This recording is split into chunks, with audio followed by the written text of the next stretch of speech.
تو آہستہ آہستہ آپ کو جو ہے وہ آسانی ہو جائے گی۔ پھر اگلا لفظ دیکھیے کہ اجنب، اجتناب، مجتنب، ٹھیک، یہ اردو میں موجود ہے۔ تو شروع میں آپ دیکھیے کہ الف پر پیش ہے اور آخر میں جو با ہے اس پہ ساکن ہے، معلوم ہو گیا کہ یہ امر ہے۔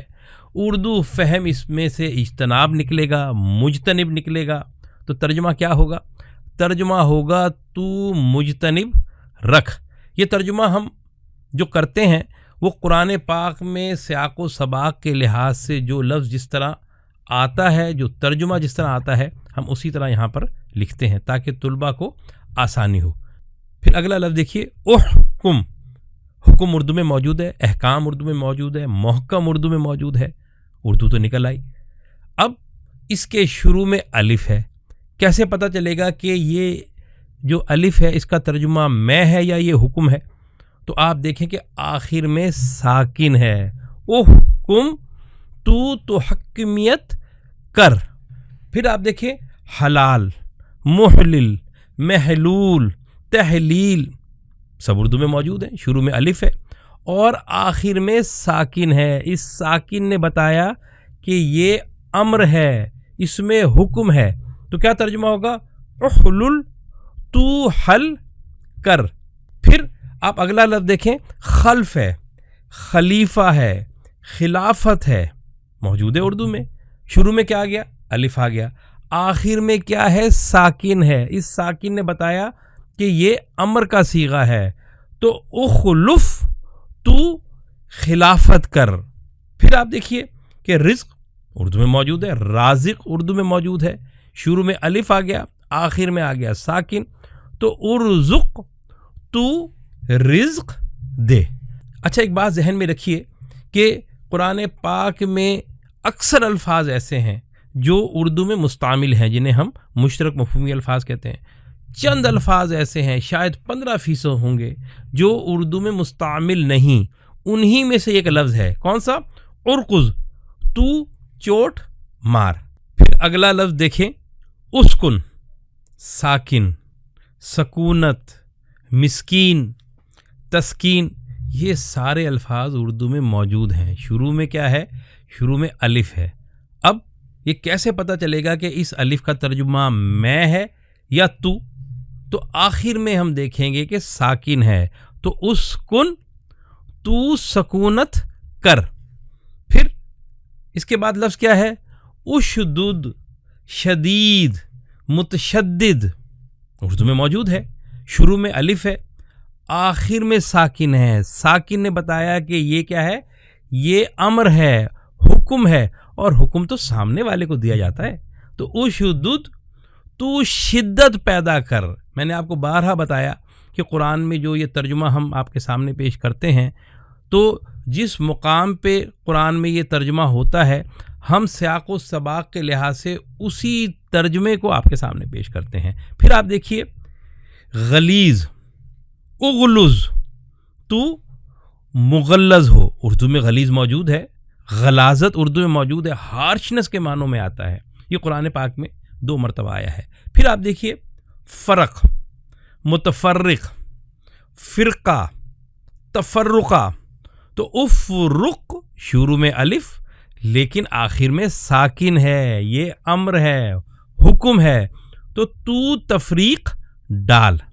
پھر آپ دیکھیں قصص، قصہ، قصائص، سب اردو میں موجود ہیں، تو اقصص شروع میں الف ہے، کیا اس کا ترجمہ میں ہوگا؟ نہیں، جب آپ آخر میں دیکھیں گے تو ساکن ہے، ایک ہلکا سا جھٹکا ہے، تو اقصص تو قصہ بیان کر۔ پھر قصد کرنا، ٹھیک، کیا ہوگا؟ یعنی درمیانی راستہ اختیار کرنا، ماڈریٹ جسے ہم کہتے ہیں، تو اقصد تو قصد کر۔ نن ممنون، میں آپ کا ممنون ہوں، اردو میں مستعمل ہے، شروع کا الف ہے، آخر میں ساکن ہے، ساکن نے بتایا کہ یہ حکم ہے، تو نن تو ممنون کر۔ پھر آپ دیکھیں کہ جو ہم نے ماضی کے صیغے پڑھے تھے تو اس میں ہم نے جمع میں یہ پڑھا تھا کہ آخر میں الف آتا ہے، یعنی واو الف آتا ہے۔ اب جو الفاظ آپ کے سامنے آ رہے ہیں ان کے آخر میں واو الف ہے، تو کیسے پتہ چلے گا کہ یہ ماضی ہے یا امر ہے، اس میں حکم ہے؟ مثال کے طور پہ میں کہوں دخلو، وہ سب داخل ہوئے، دخلا وہ داخل ہوا، دخلو وہ داخل ہوئے، وہ سب داخل ہوئے، علامت آخر میں ہے اور واو الف ہے، اس کا مطلب یہ جمع ہے، لیکن شروع میں یہاں الف آ رہا ہے، ابنو، تو اس شروع کے الف سے معلوم ہوا کہ یہ امر ہے اور آخر کے واو الف سے پتہ چلا کہ یہ جمع ہے، تو ابنو تم بنا ڈالو، ٹھیک، تم بنیاد جسے ہم کہتے ہیں۔ پھر آپ دیکھیں تلاوت اردو میں موجود ہے، تلاوت قرآن ہم پڑھتے ہیں، شروع میں الف ہے، اس کا ترجمہ کیا ہوگا؟ میں، یہی ہوتا ہے نا شروع کے الف کا؟ نہیں، آخر میں واو الف ہے، اور واو الف نے بتایا کہ ترجمہ تو نہیں ہوگا کہ تو تلاوت کر، نہیں، تم تلاوت کرو، واو الف جمع ہے، شروع میں الف ہے، کیا ترجمہ ہوگا؟ اتلو، تم تلاوت کرو۔ پھر آپ دیکھیے اسبتو، ثابت قدم رہنا، ثبوت، ثبات، یہ سب اردو میں موجود ہے، شروع میں الف ہے اور آخر میں کیا ہے؟ واو الف ہے، اسبتو، تم ثابت قدم رہو۔ پھر آپ دیکھیے حشر، حاشر، میدان حشر، شروع میں الف ہے، آخر میں واو الف ہے، واو الف نے کیا بتایا کہ یہ جمع ہے، تو احشرو، تم حشر کرو، احشرو حصار، محاصرہ اردو میں موجود ہے، آخر میں واو الف ہے، شروع میں الف نے بتایا کہ یہ امر ہے، یہ حکم ہے، تو تم محاصرہ کرو۔ پھر خارج ہونا، خروج، اخراج، مخارج، سب اردو میں موجود ہے، شروع میں الف ہے اور آخر میں واو الف ہے، جمع ہے، حکم ہے، تو تم خروج کرو۔ پھر داخل ہونا ہم پڑھ چکے ہیں، ادخلو، تم سب داخل ہو، واو الف آخر میں ہے اور الف نے بتایا کہ یہ امر ہے، یہ حکم کا صیغہ ہے۔ پھر دعا کرنا، ادعو، دعوت دینا، ادعو، تم دعوت دو، واو الف نے بتایا کہ جمع ہے اور شروع میں الف جو ہے اس نے بتایا کہ اس کا ترجمہ ہوگا تم۔ پھر ذکر کرنا، ذاکر، مذاکرہ اردو میں موجود ہے، ہم کہتے ہیں کہ وہ مذاکرے میں شامل ہوا، اس نے ذکر کیا، تو اذکرو، تم ذکر کرو، حکم ہے، کیسے پتہ چلا؟ شروع میں الف ہے، واحد ہے، جمع ہے، واو الف آ رہا ہے، واو الف جمع کی علامت ہے، تو تم ذکر کرو۔ پھر رجا، بیم و رجا، ہم کہتے ہیں امید کے معنوں میں آتا ہے، ایکسپیکٹ کرنے کے معنوں میں آتا ہے، کیا ہوگا؟ ارجو، تم رجا کرو، چونکہ یہ اردو میں مستعمل ہے اس لیے ہم نے اس کا ترجمہ نہیں کیا، اس کو اسی طرح لائیں۔ یہ ہمارا قاعدہ ہے کہ اگر کوئی لفظ قرآن پاک میں موجود ہو اور حکومت پاکستان نے جو لغت شامل کی ہے جو 20-22 جلدوں پر ہے، اس میں وہ لفظ موجود ہو تو ہم اسے مشترک مفہومی لفظ قرار دیتے ہیں، پھر ہم اس کا مزید ترجمہ نہیں کرتے۔ پھر آپ دیکھیں شکر، شاکر، مشکور، شکریہ اردو میں موجود ہے نا، شروع میں کیا گیا؟ الف ہے، آخر میں کیا ہو گیا؟ واو الف ہے، تو شروع کا الف اور واو کا الف ان دونوں نے بتایا کہ یہ جمع ہے، یہ امر ہے، تو کیا ترجمہ ہوگا؟ تم شکر کرو۔ پھر آپ دیکھیں کہ میں بارہا بتا چکا ہوں کہ شاید 15% الفاظ ایسے ہیں جو قرآن پاک میں تو موجود ہیں، اردو میں مستعمل نہیں ہے، اسی میں ایک لفظ ہے۔ اطرحو، کیا ترجمہ ہوگا؟ تم دور پھینک دو۔ پھر اعبدو، عبادت، عابد، معبود، سب اردو میں موجود ہے، شروع میں الف ہے، آخر میں واو الف ہے۔ اچھا، یہ میں کیوں بار بار آپ کو بتاتا ہوں کہ شروع میں الف ہے، آخر میں واو الف ہے؟ یہ علامتیں ہیں، ہم جس طریقے سے قرآن پاک کا ترجمہ کرنا سیکھ رہے ہیں اس کا نام ہے علامتی طریقہ تدریس۔ ہم علامات کو دیکھتے ہیں اور اردو تلاش کرتے ہیں، تو اعبدو، تم عبادت کرو۔ پھر آپ دیکھیں اگلا لفظ کیا ہے؟ معاف کرنا، معافی، عافیت، سب اردو میں موجود ہیں، تو عفو، تم معاف کر دو. پھر غدن صبح سویرے کو کہتے ہیں غدو, کل کو کہتے ہیں تو کیا ہوگا؟ اغدو تم سویرے چلو. شروع میں الف ہے اور آخر میں واو الف ہے جس نے بتایا کہ یہ جمع ہے. پھر آپ دیکھیے کہ اقتلو قتل, قاتل, مقتول سب اردو میں موجود ہے. شروع میں الف, آخر میں واو الف امر کی علامت ہے, اور واو الف نے بتایا کہ یہ جمع ہے تو اقتلو تم قتل کرو. پھر اقضو, قضیہ کہتے ہیں نا, قضیہ چکا دیا جی میں نے, تو کیا ہوگا؟ اقضو تم قضیہ چکا دو. پھر قعدہ بیٹھنے کے معنوں میں آتا ہے, اقعدو تم قعدہ کرو. پھر آپ دیکھیے کہ کتابت کرنا اردو میں موجود ہے, کاتب, کتاب, مکتوب, مکتبہ, بہت سارے الفاظ اردو میں مستعمل ہیں.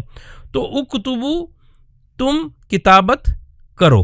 پھر آپ دیکھیے کہ کسوہ کپڑے کے معنی میں آتا ہے, کلوزنگ کے معنوں میں آتا ہے. کیا ہوگا؟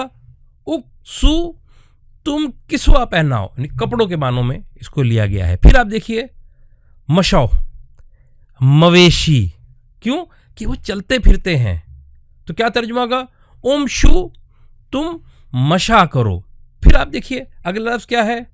امزو, یہ بھی اردو میں مستعمل نہیں ہے. یہ کون سا لفظ کہلائے گا؟ یہ کہلائے گا غیر مشترک مفہومی لفظ, یعنی قرآن پاک میں تو موجود ہے, اردو میں موجود نہیں.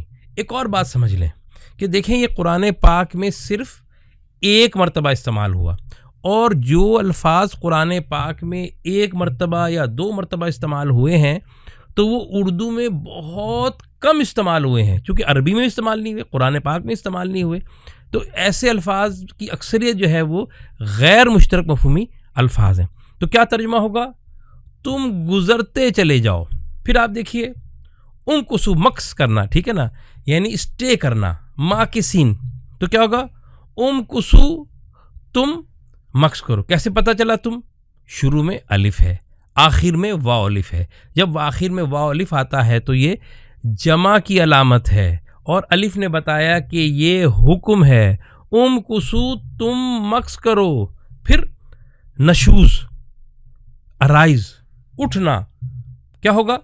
ان شزو تم نشوز کرو.